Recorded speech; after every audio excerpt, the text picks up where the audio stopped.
them that the Virgin was barring their way to the truth. Larousse has been defiled by the statues, the candles, the trinkets. She is contaminated, he proclaimed. She stands between you and God. The villagers turned to stare at Isabelle. She clutched her mother's arm. How can he know? She thought. Only Maman knows. Her mother would not have told him that Isabelle had begun to bleed that day, and now had a rough cloth tied between her legs and a pillow of pain in her stomach. Les fleurs, her mother had called it. Special flowers from God. A gift she was to keep quiet about because it set her apart. She looked up at her mother, who was frowning at Monsieur Marcel, and had opened her mouth as if to speak. Isabelle squeezed her arm, and Maman shut her mouth into a tight line. Afterwards, she walked back between her mother and her sister Marie, their twin brothers following more slowly. The other village children lagged behind them at first, whispering. Eventually, bold with curiosity, a boy ran up and grabbed a handful of Isabelle's hair. "Did you hear him, Larousse? You're dirty," he shouted. Isabelle shrieked. Petit Henri and Gérard jumped to defend her, pleased to be useful at last. The next day, Isabelle began wearing a headcloth, every chestnut strand wound out of sight, long before other girls her age. By the time Isabelle was 14, 2 cypress trees were growing in a sunny patch near the house. Each time, Petit Henri and Gérard made the trip all the way to Bar-les-Cévennes, a 2-day walk, to find one. The first tree was Marie's. She grew so big, all the village women said she must be carrying twins. But Maman's probing fingers felt only one head, though a large one. Maman worried about the size of the head. Would that it were twins, she muttered to Isabelle. Then it would be easier. When the time came, Maman sent all the men away, husband, father, brothers. It was a bitterly cold night, a strong wind blowing snow into drifts against the house, the stone walls, the clumps of dead rye. The men were slow to leave the fire until they heard Marie's first scream. Strong men, accustomed to the sounds of slaughtered pigs, the human tone drove them away quickly. Isabelle had helped her mother at birthings before, but always in the presence of other women visiting to sing and tell stories. Now the cold kept them away, and she and Maman were alone. She stared at her sister, immobile beneath a huge belly, shivering and sweating and screaming. Her mother's face was tight and anxious. She said little. Throughout the night, Isabelle held Marie's hand, squeezed it during contractions, and wiped her forehead with a damp cloth. She prayed for her, silently appealing to the Virgin and to Saint Margaret to protect her sister, all the while feeling guilty. Monsieur Marcel had told them the Virgin and all the saints were powerless and should not be called upon. None of his words comforted her now. Only the old prayers made sense. "The head is too big," Maman pronounced finally. "We have to cut." "No, Maman," Marie and Isabelle whispered in unison. Marie's eyes were wild and dilated. In desperation, she began to push again, weeping and gasping. Isabelle heard the sound of flesh tearing. Marie shrieked before going limp and grey. The head appeared in a river of blood, black and misshapen, and when Maman pulled the baby out, it was already dead, the cord tight around its neck. It was a girl. The men returned when they saw the fire, smoke from the bloody straw billowing high into the morning air. They buried mother and child in a sunny spot where Marie had liked to sit when it was warm. The cypress tree was planted over her heart. The blood left a faint trace on the floor that no amount of sweeping or scrubbing could erase. The second tree was planted the following summer. It was twilight, the hour of wolves, not the time for women to be walking on their own. Maman and Isabelle had been at a birthing at Felgerolles. Mother and baby had both lived. breaking a long string of deaths that had begun with Marie and her baby.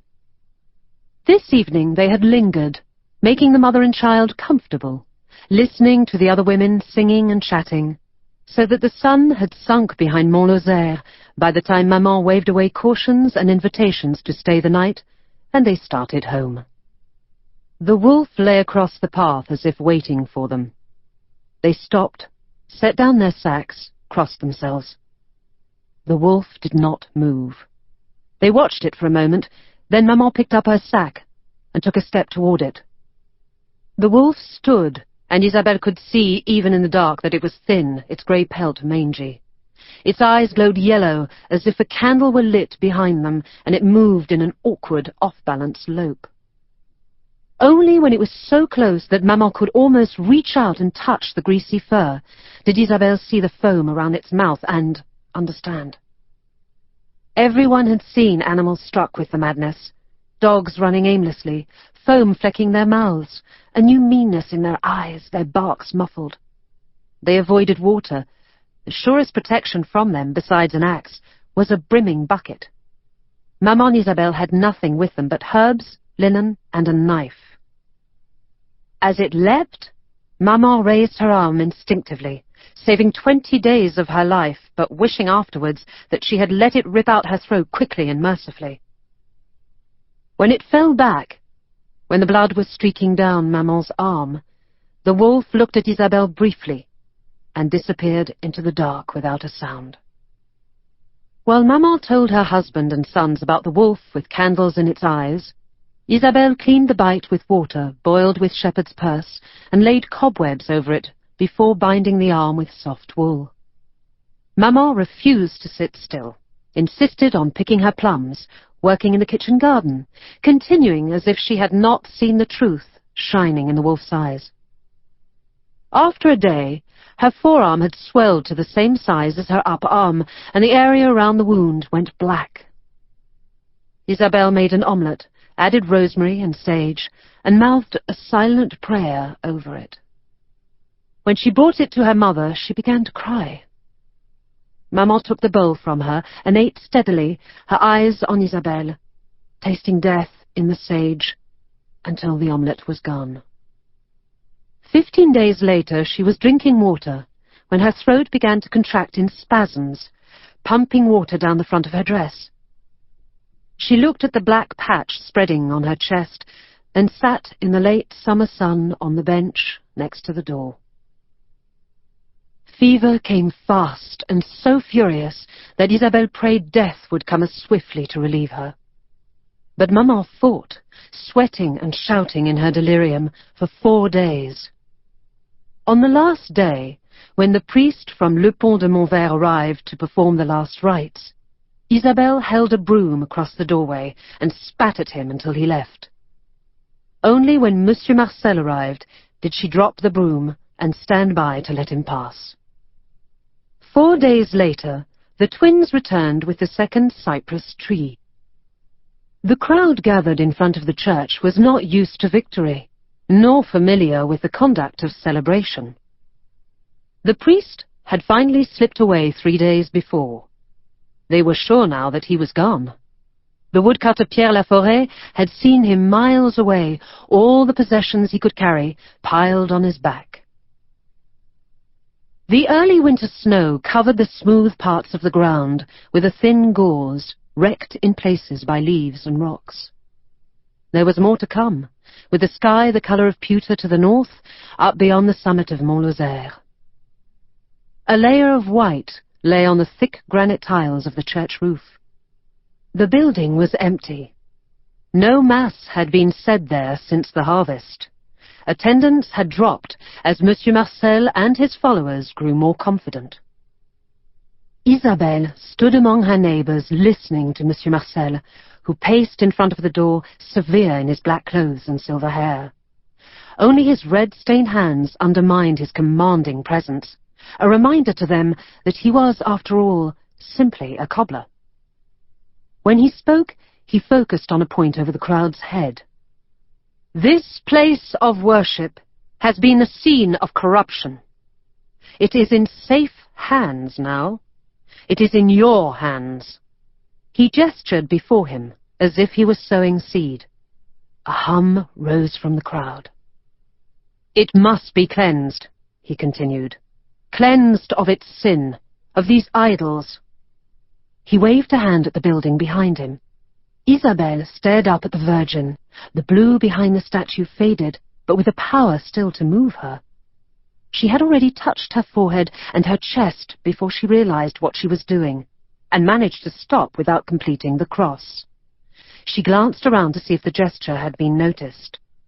But her neighbors were looking at Monsieur Marcel, calling to him as he strode through them and continued up the hill toward the bank of dark cloud, tawny hands tucked behind him.